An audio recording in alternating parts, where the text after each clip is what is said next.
All right, getting real close to finishing up build number 60. So before I get this thing finished up, I wanted to just kind of give you guys a look at the inside of the box. So I put these wings on here to facilitate the hardtail bridge, the screws. You can see the screws are just on the outside of the actual neck piece. So these are glued on here to give it a little something extra to bite. This little recess here is to allow for my ground wire that's gonna come up through the lid and underneath the bridge.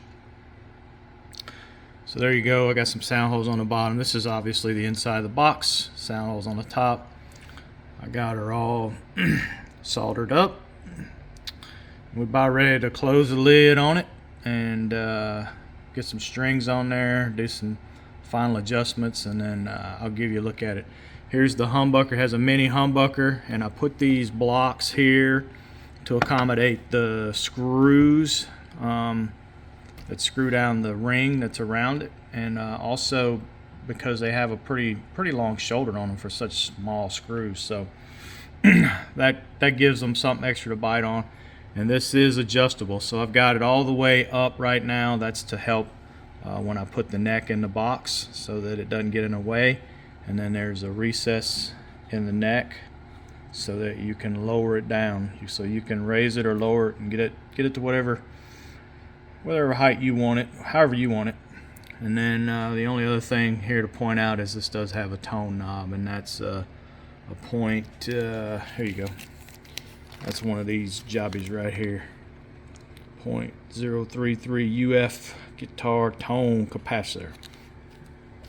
So that's been added to it, and then a little solder job. I mean, a little glue job to keep my wires from banging around. And then because this is a humbucker, if you wanted to split the coils or something, you'd use these wires. But otherwise, they're soldered together, and I just like to cover them in some glue just to kind of keep them from, so they don't short out on anything inside the box and bounce around.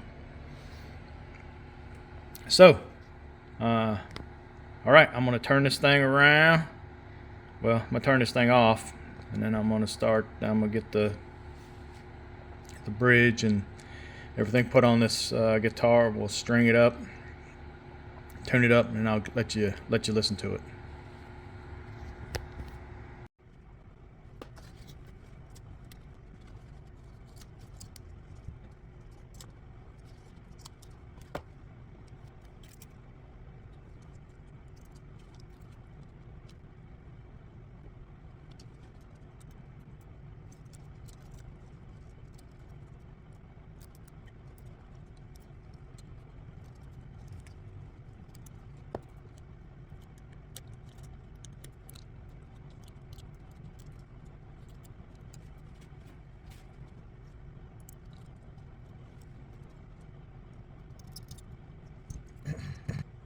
Okay, if you notice and you look on the back of all of my builds that have a hardtail bridge, you'll see a little piece of copper tape sticking out.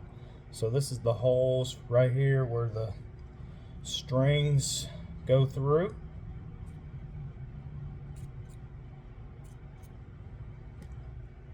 So I just poked those out. I don't know if you can see that. Yeah, I think you can. Anyway, I poked those out.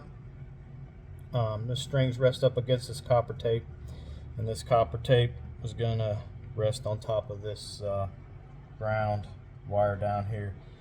Some of these, because they're painted or they got a coating on there, it's hit or miss as to how well the continuity is. So I just go ahead and coat the underside with some copper tape.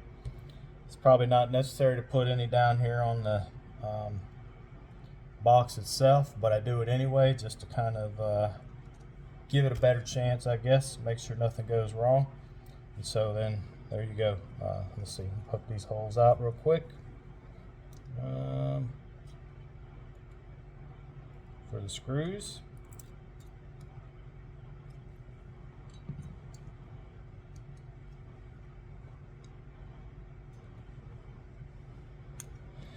So there we go. And then I'll screw this in place, get these edge pieces on here.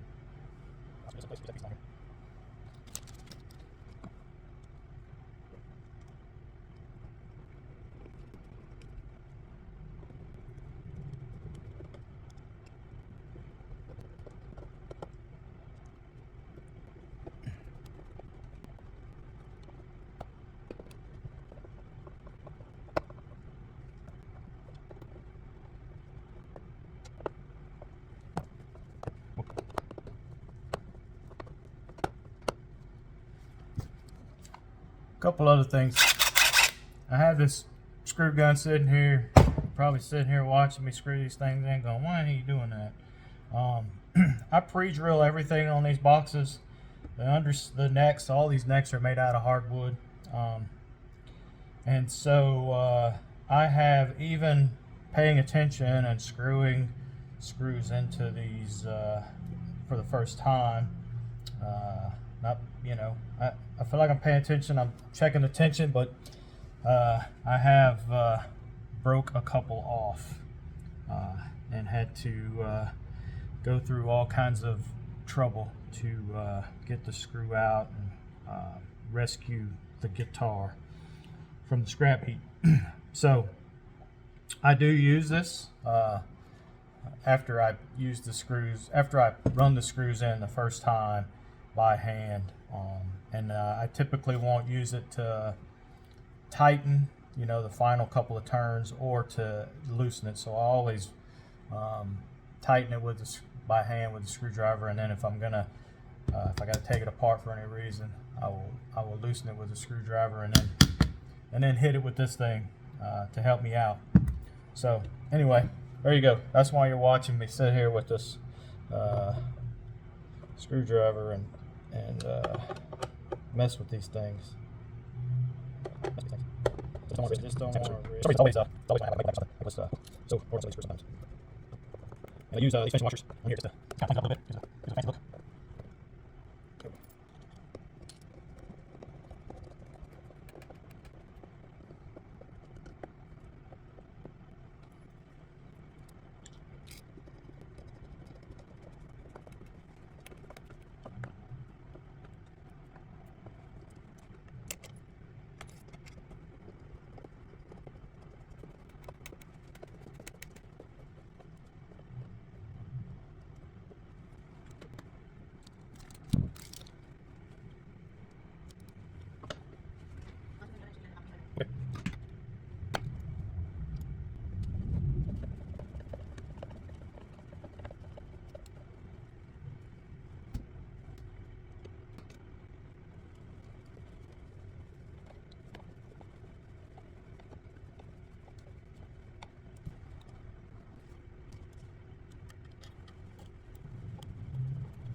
And I'm sure you saw these. Maybe you saw them sitting over here, these two knobs. So planned on having some red knobs on this guitar, but due to the type of pot that I chose, these knobs don't fit. So I got some more on the way. And so by the time I get this strung up and through the magic of video, when I flip it around to let you listen to it, it'll have the new knobs on it. All right, typically on my builds, I use the same strings mostly. They're usually from CB Giddy. They're electric, nickel wound, 44, 34, and 26. Those are the strings. The other thing is using a hardtail bridge like this. You'll see it's already kind of adjusted, and so there's room to move these forwards and back to get it properly intonated, but there's not that much room. So I typically, you know, after, you know, because now I have other builds to reference off of, so I'll move these into positions and take several measurements up to the nut. You know, so it's pretty close, and then I may have to move this a turn or two forwards or back just to get it properly intonated. But that's one of the things about using these hardtail bridges. With the wooden floating bridges, you can move that joker anywhere you want to get it intonated and get everything right. But with these hardtail bridges, you got some wiggle room, but not a lot. And maybe that's why people don't use them a lot. You see them in some builds, but some you don't. I don't know.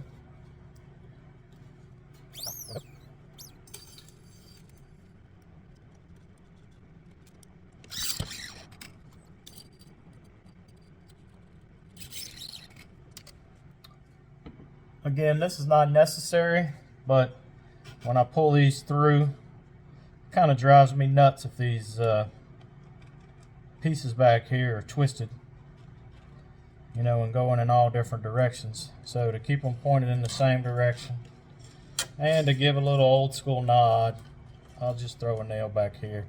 But you know, you can take it off. You know, it's not really necessary. The other thing I'll point out up here is on this particular build, I'm using locking tuners on this one, so I'm not having to do a full wrap. So I'll just pull this most of the way through.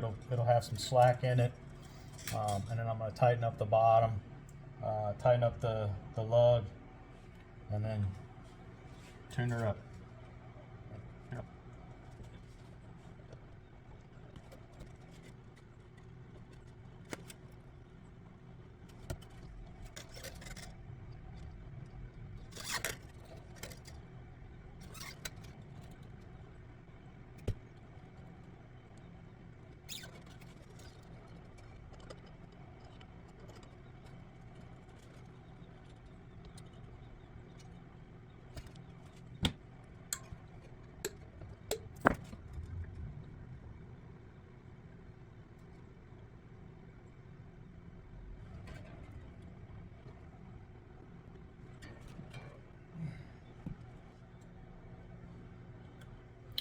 Okay, sometimes on these builds, now this does have a slight back angle, and you can see, hopefully you can see, this fretboard barely comes over the top of the box, not very much, but then it does start to angle up a little bit. And so you can see I have these screws here on this one. That's probably about where you would want it. I mean, I can still raise these strings up a little bit, but it's going to start looking hokey here in a few minutes if I put too many turns on there. And you can see after I've tightened this down that that action there, although if it did work, it'd be awesome, it's probably not going to work. So I do sometimes have to put spacers underneath the bridge. This will fit right down underneath here, and it'll just raise this up a little bit, and it'll give me some room to get the height of the strings adjusted just right. So I'm gonna have to pull this bridge off and put one of these spacers underneath there.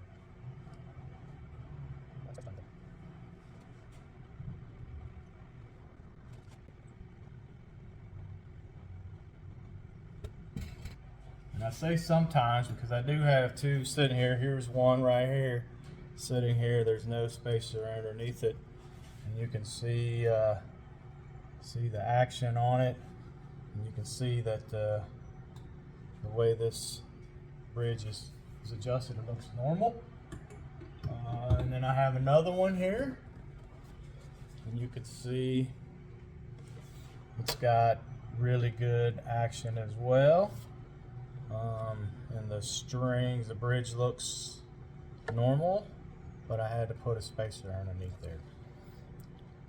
And you can see the height coming over the top of the wood. So nothing's really changed, maybe just a little bit more back angle on this one than the other one, or this one than previous ones. And so that's what does that. So typically,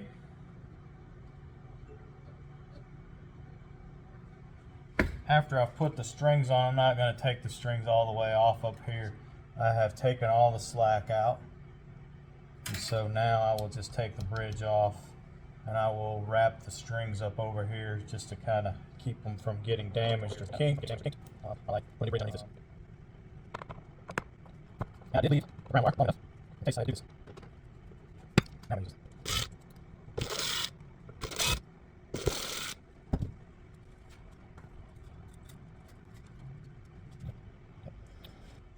So I just gotta mark the holes and drill the holes for this.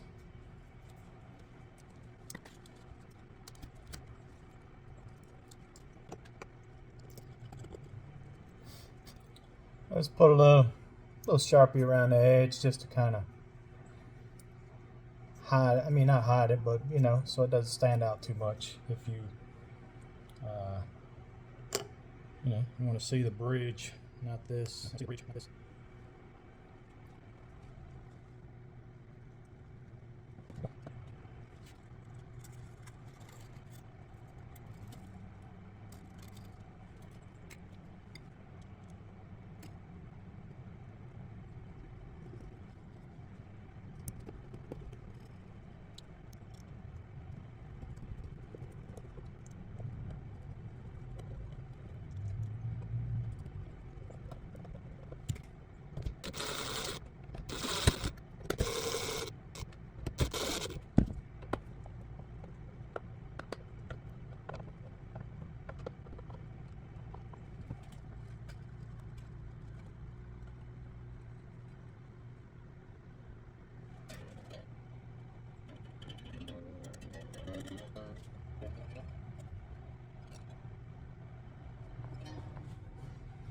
All right back where I started from.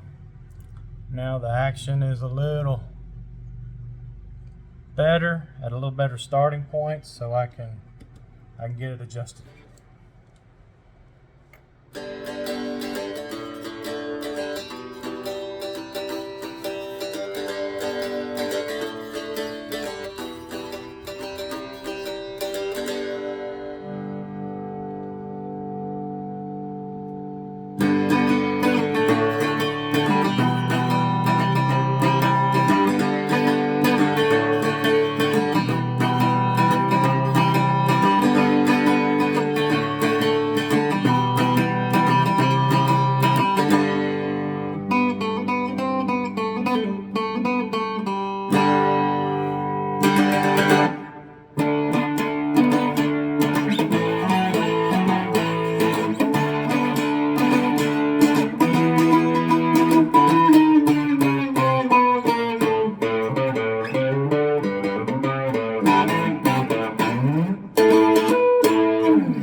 All right, got her finished up finally.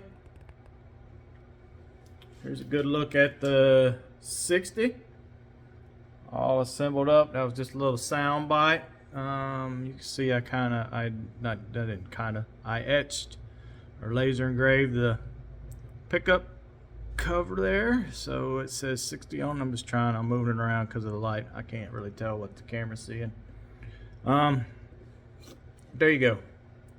It's got strap button, gold strap button, gold jack plate. It's all gold accessories. These knobs, I was going to put some metal knobs on here, but I had the wrong type, and then I found these. These are resin, but they got that little swirl in there, kind of like the box does. So they look like they were almost made for this box. So couldn't resist. I had to put them on there. So there you go. Just real little sound holes. I try to strategically place them in the logo. Same thing down here. Just to kind of give a nice clean look. So this has a walnut neck and a Wingate fretboard. Now there are fret dot markers in this front. You probably can't see them because it's dark, but that's That's just for show. There's some on the side here. This is where the money's at right here anyway. It's the ones you need to be able to see when you're playing. I always try to split them between the neck and the fretboard, and it's not coming out on camera, but you could see it all the way up in there.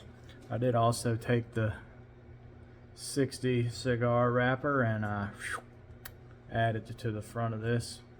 So this has maple inlays on it, and it's still the walnut. You can see it's got two little, looks like little knots on the back there. They're smooth, came out nice. When I put these together, you can see in other videos, underneath this fretboard where this scarf joint is, I usually put a couple plugs in there, and I got a little far down. I have a piece of tape marking my bit, but I got a little far down. So they, as I started sanding on this, it wasn't until I started sanding on it and shaping it that I actually opened that up.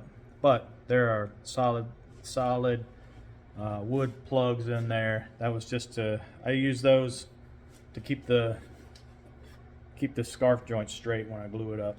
And typically you can't see it. Some of my other earlier builds you did because I put it all the way through. But anyway, just, you know, full disclosure. Oh yeah, these are locking tuners, as by the way. And you know, just to kind of mix it up a little bit, I put some black screws on there along with the black washers, just to kind of break it up and give it a little something. So there you go. That is the number 60.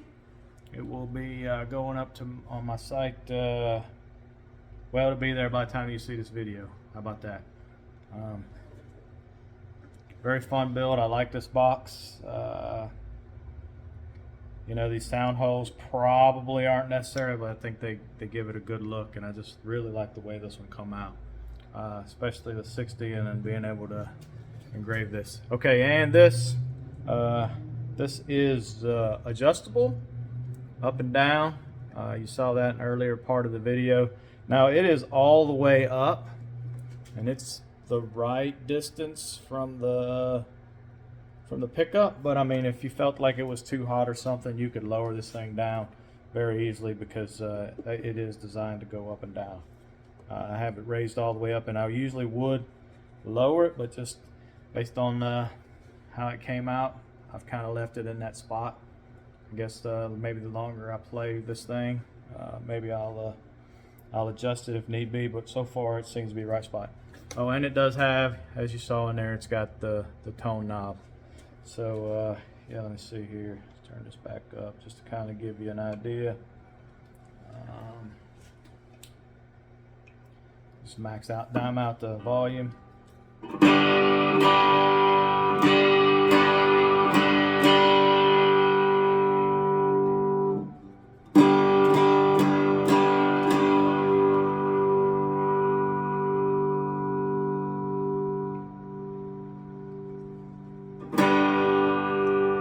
So you can adjust this thing to your heart's content.